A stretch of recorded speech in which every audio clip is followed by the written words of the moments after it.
Então, nossa missão desse vídeo é considerar um caso específico de cálculo de base. A gente vai ver como calcular base para conjunto de soluções de sistemas lineares homogêneos. Relembra o critério do vídeo anterior. Se a gente tem um conjunto de geradores de um subespaço, esse conjunto de geradores é uma base se somente os vetores são linearmente independentes. Isso significa que quando a gente escreve uma combinação linear desses vetores e igual a zero, a única solução possível para os valores dos coeficientes é que todos os coeficientes sejam iguais a zero. Vamos fazer um exemplo para começar. Então, pega S o conjunto de solução desse sistema de duas equações. A gente pode tirar o valor de x3 na segunda equação e o valor de x1 na primeira, em função das outras variáveis. E aí, usando a maneira usual de resolução por substituição, a gente substitui na equação do x1 o x3 pelo que a gente obteve na segunda equação. Então, isso vai dar o x1 igual a x2 mais x4 mais 5x5, é isso que a gente quer reter. Então, com isso a gente tem x1 e x3 escritas como em termos de x2, x4 e x5. Note que as duas variáveis que se expressam em função das demais são exatamente aquelas variáveis que encabeçam as duas equações. Eu vou chamar essas variáveis de variáveis líderes das equações. Então, na primeira equação, a variável líder é x1, na segunda equação, a variável líder é x3. E essas variáveis se expressam em função das outras que não apareceram encabeçando as linhas, porque como a variável está encabeçando a linha, a gente pode escrever ela em função das demais, passando o resto para o outro lado. Bom, então um vetor x1, x2, x3, x4, x5 vai estar em S. Se e somente C, ele substituindo agora o x1 pela expressão de x1 e o x3 pela expressão de x3, a gente obtém esse vetor como sendo da forma x2 mais x4 mais 5x5, x2, que não depende de nada, porque é um parâmetro, 2x4 mais 4x5, aí x4 e x5 também são parâmetros que ficam completamente livres, não tem nada misturando eles, vamos dizer assim. Bom, botando o x2 em evidência, a gente fica com x2 vezes 1, 1, 0, 0. x4 em evidência vezes 1, 0, 2, 1, 0. E x5 em evidência, 5, 0, 4, 0, 1.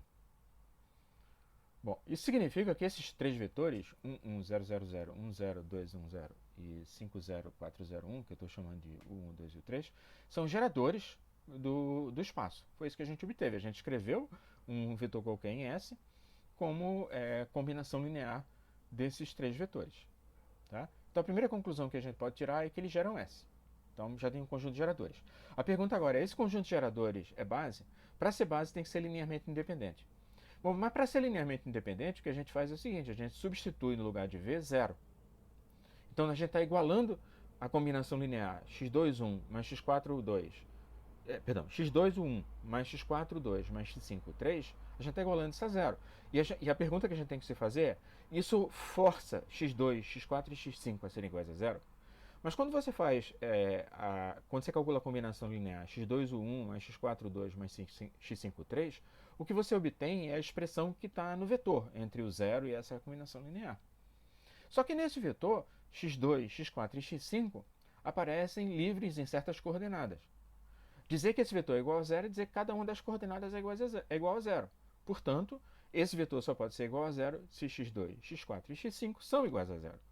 Consequentemente, os vetores o 1, o 2 e o 3 são linearmente independentes. Porque qualquer combinação linear deles que dê zero, só pode, pondo de outra maneira, qualquer combinação linear deles só pode dar zero se os coeficientes dos vetores forem iguais a zero.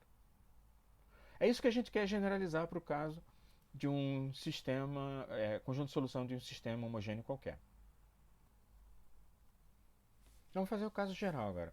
Então, suponhamos que A seja uma matriz em forma escada com L linhas e N colunas. E eu quero olhar para o sistema, o conjunto de solução do sistema homogêneo definido pela matriz A. Então, o conjunto dos vetores V em Rn, então que é V igual a zero.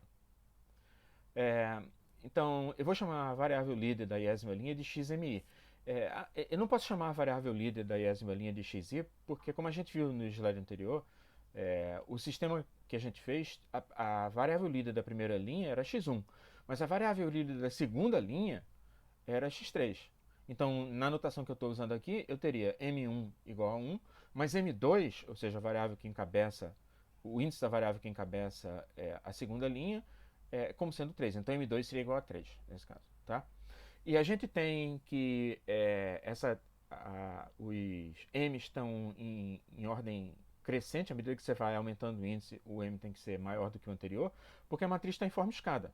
Então, se a primeira variável, se na primeira equação, a variável que encabeça a equação está na posição, é a variável MI, de índice MI, as outras variáveis que encabeçam as equações seguintes têm que estar mais à direita dessa. Consequentemente, os índices têm que ser maiores. Se a gente resolver por substituição, o que a gente vai obter no final é cada uma das variáveis que encabeçam as equações escritas como combinação linear das demais que não encabeçam nenhuma equação. Porque as que encabeçam as equações, a gente passa o resto da expressão para a direita e aí vai substituindo de baixo para cima, e com isso elas são expressas em termos de outras. Tá? Então cada xmi, na verdade, vai ser expresso em função dos xj, onde j não é nenhum dos mi's, não é nenhum dos índices que encabeçam as equações.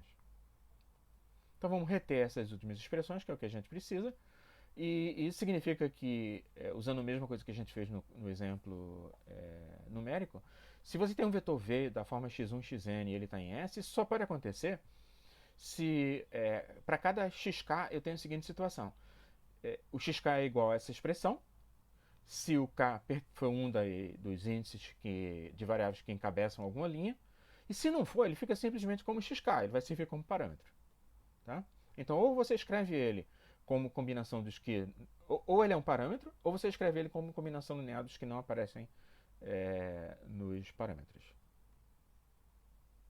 Dos que são os parâmetros, desculpa. Ou ele é um parâmetro, ou então você escreve ele como combinação linear desses que são parâmetros. Então, pondo em evidência o xk, sucessivamente a gente pode escrever, dizer que V está em S, se somente C. V pode ser escrito como combinação linear de certos vetores, como os que a gente obteve no exemplo numérico, ou seja, põe uma variável que serve de parâmetro em evidência, vê quais são os coeficientes dela, isso dá um vetor e assim por diante até o final. Tá? Isso valendo para cada uma das variáveis que são parâmetros, ou seja, que não encabeçam equações. Por isso que o K não pertence a M1 e ML. Então a gente escreveu dessa forma o V como uma combinação linear dos UKs. Portanto, a gente tem um conjunto de geradores. Tudo isso a gente já sabia, não tem nenhuma novidade nesse ponto aí. Tá? Uma coisa importante de você lembrar, que a gente vai carregar para o próximo slide, é que o vetor UK, se você olhar para a késima posição do vetor UK, lembra, o vetor UK é o vetor que você obtém quando você põe xk em evidência. Mas xk é um dos parâmetros. Quando você puser ele em evidência, o vetor UK vai ter um 1 nessa posição para o K correspondente. Se você pegar qualquer outro dos vetores, dos U's, ele vai ter 0 nessa posição. Porque o que a gente fez para cada um desses vetores foi botar a variável que servia de parâmetro em evidência. Mas as variáveis que servem de parâmetro, na posição delas, a posição delas no vetor V, como está apontado aqui em cima, a posição delas no vetor V é só ocupada por ela, não tem nenhuma expressão sendo substituída. Então, quando você botar em evidência a variável xk, naquela posição aparece 1. Na késima posição aparece 1. Mas se você fizer a mesma coisa para um xm com um m diferente de k, ou outra variável que também serve de parâmetro, nessa mesma posição k vai aparecer 0. Na posição n vai aparecer 1, mas na posição k vai aparecer 0. Tá? Isso é importante para o que a gente vai fazer no próximo slide. Então, com isso a gente pode escrever V como combinação linear desses vetores UK, como a gente já tinha visto. Isso significa, a primeira conclusão que a gente pode tirar é que os UKs geram S. Então a gente já tem um conjunto de geradores. E a pergunta é, eles são linearmente independentes? Porque se forem, a gente tem uma base. Para isso, a gente simplesmente iguala aquela expressão a 0, exatamente como a gente fez antes, no exemplo numérico. Só que, como eu observei, está escrito aí para relembrar para a gente, na posição, se você olhar para o vetor UK, na késima entrada dele vai ter 1. De maneira que vai aparecer um xk quando você multiplicar xk vezes esse vetor. Vai aparecer um xk nessa posição. Todos os outros vetores, todos os outros u's, se você olhar na posição k, aparece 0. Então, essas outras entradas, késimas entradas dos outros u's, não contribuem em nada na posição k. Então, tem um xk na posição k. Mas quando você, nesse somatório, quando você olhar para o lado direito, você está dizendo que xk é igual a 0. Então, Como isso vale para cada um dos xk's, todos os xk's dão zero, consequentemente, uma combinação linear dos uk's só dá zero quando todos os xk's são zero. Portanto, os vetores uk para os quais o k é parâmetro, ou seja, o k não pertence a M1 ML, são linearmente independentes e, portanto, a gente tem uma base. Então, aquela maneira que a gente está acostumado a fazer, resolvendo por substituição depois, achando as equações paramétricas e substituindo no vetor genérico, x1, x2, xn, e aí a gente põe as variáveis em evidência, essa maneira de proceder dá para a gente, efetivamente, uma base do subespaço que a gente está. Então, a gente acha um conjunto de geradores, mas esse conjunto de geradores é também uma base automaticamente, o que é extremamente importante para a gente, porque bases são muito bem comportadas sobre inúmeros pontos de vista, como a gente vai ver. No próximo vídeo, a gente vai discutir bases para subespaços, só que definidos a partir de geradores e não de sistemas homogêneos.